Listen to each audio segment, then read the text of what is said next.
तेवढापुरती वेळ मारून न्यायची. हे एकनाथ शिंदेंना पुरेपूर जमलं.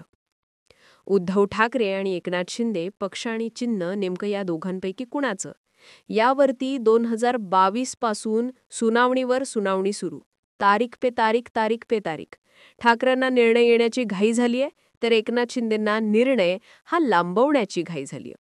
22 जुलै 2022 पासनं ते आजपर्यंत नेमकं एकनाथ शिंदे आणि उद्धव ठाकरे यांच्यापैकी ओरिजिनल शिवसेना कुणाची यावर शिक्कामोर्तब होईना. आता तुम्ही म्हणाल, निवडणूक आयोगाने शिवसेना पक्ष आणि चिन्ह देऊन तर टाकलं, एकनाथ शिंदेना ओरिजिनल शिवसेना त्यांचीच, पण नाही ना.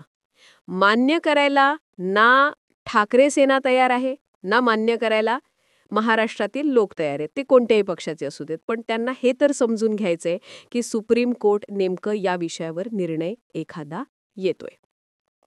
ज्यावेळी एखाद्या ठिकाणी खूप अन्याय होतो, अत्याचार होतो, त्यावेळी त्याची शेवटची अपेक्षा ही कोर्ट असते. आणि आता ठाकरे आणि शिंदे यांच्याबाबतचा फैसला होण्याची सुनावणीची घडी ही थेट सुप्रीम कोर्टात आली आहे. जस्टिस सूर्यकांत यांनी म्हटलं की अंतिम निर्णय होणार. कपिल सिब्बल यांनी म्हटलं की आम्हाला किमान 45 मिनिटं युक्तिवाद करण्यासाठी वेळ द्यावा लागणार आहे. तर एकनाथ शिंदे गटाच्या वकिलांनी म्हटलं, आम्हाला सुद्धा आमचे 2 ते 3 मुद्दे मांडायचेत. अर्थात वेळखाऊ प्रोसेस आहे. हे ओळखून आजची सुनावणी पुढे ढकलून 12 नोव्हेंबरला ही सुनावणी घेतली जाईल, असं न्यायालयाने स्पष्ट केलंय. आणि त्यातील 45 मिनिटांमध्ये कपिल सिब्बल यांना जो वेळ दिलाय, ते 45 मिनिटं टर्निंग पॉइंट आणणारे ठरू शकतात. मुळात ठाकरे आणि शिंदे सुनावणीमध्ये असे 2च मुद्दे आहेत की जे 2 मुद्दे जरी व्यवस्थित सुप्रीम कोर्ट क्लिअर आउट करतंय किंवा जे सुप्रीम कोर्टाने निरीक्षणं नोंदवली आहेत त्यावरती जर शिक्कामोर्तब करते, तर धनुष्यबाण पक्ष आणि चिन्ह ठाकरेंकडे जाऊ शकतं. आता समजून घेणं गरजेचं आहे की असे कोणते 2 निर्णय.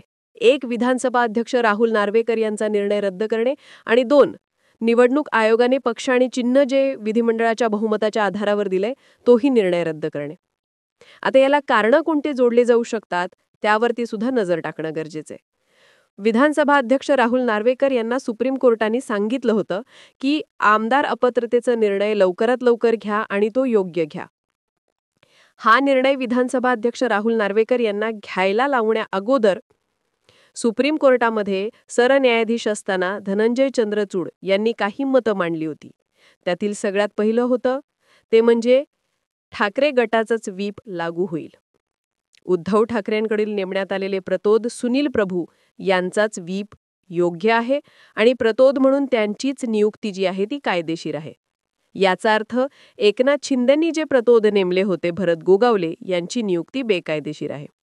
आणि जर व्हीप सुनील प्रभू यांचा लागू होतोय, तर सुनील प्रभू यांच्या व्हीपनुसार एकनाथ शिंदेंसहित अन्य 15 आमदार जे आहेत ते अपात्र ठरतात.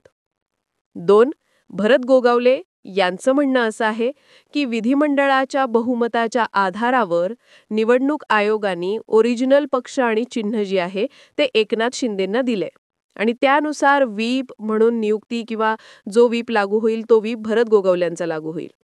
या आधारावरती त्यांनी एकनाथ शिंदेंचे 16 आमदार अपात्र ठरवले नाही. मग प्रश्न असा तयार होतो की जर ओरिजिनल शिवसेना ही जर एकनाथ शिंदेंची आहे, तर मग ठाकरेंचे 14 आमदार राहुल नार्वेकरांनी अपात्र का केले नाही? मग ठाकरेंचा नेमका पक्ष आणि चिन्हाची त्यावेळची स्थिती काय होती? कारण तोपर्यंत काय उद्धव बाळासाहेब ठाकरे पक्षाला नाव दिलं गेलं नव्हतं किंवा मशाल हे चिन्ह दिलं गेलं नव्हतं. बरं, आता होणार असं आहे की 12 नोव्हेंबरला जी काही अंतिम सुनावणी होणार आहे त्याच निर्णयावरती राष्ट्रवादी अजित पवार गटाचा सुद्धा फैसला होणार आहे. त्यामुळे जवळजवळ 22 जूनपासून तर आत्तापर्यंत सुरू असलेलं पक्ष आणि चिन्हाच्या लढाईचं अंतिम काउंटडाऊन जे आहे ते सुप्रीम कोर्टात 12 नोव्हेंबरपासून सुरू होणार आहे. आणि त्यामुळे उभ्या महाराष्ट्राच्या नजरा लागून आहेत की नेमकं सुप्रीम कोर्ट काय म्हणतंय. एकनाथ शिंदेंनाही धसकायचं आहेच. म्हणजे जर ठाकरेंच्या बाजूने निर्णय फिरतोय तर समजून घेणं गरजेचं आहे की भाजपाने एकनाथ शिंदेंना काय काय आणि किती किती दिलंय ताकदीच्या जीवावर. आणि त्यामुळे एकनाथ शिंदे जे आता महायुतीत नाराज आहेत, फडणवीस त्यांना सहन होत नाहीयेत, रिप्लेसमेंट ते मागतायत, ताकद मागतायत, ह्या सगळ्या गोष्टी तर नामशेष होऊन जातात जर शिंदेंकडील पक्ष आणि चिन्हच काढून घेतलं जात आहे.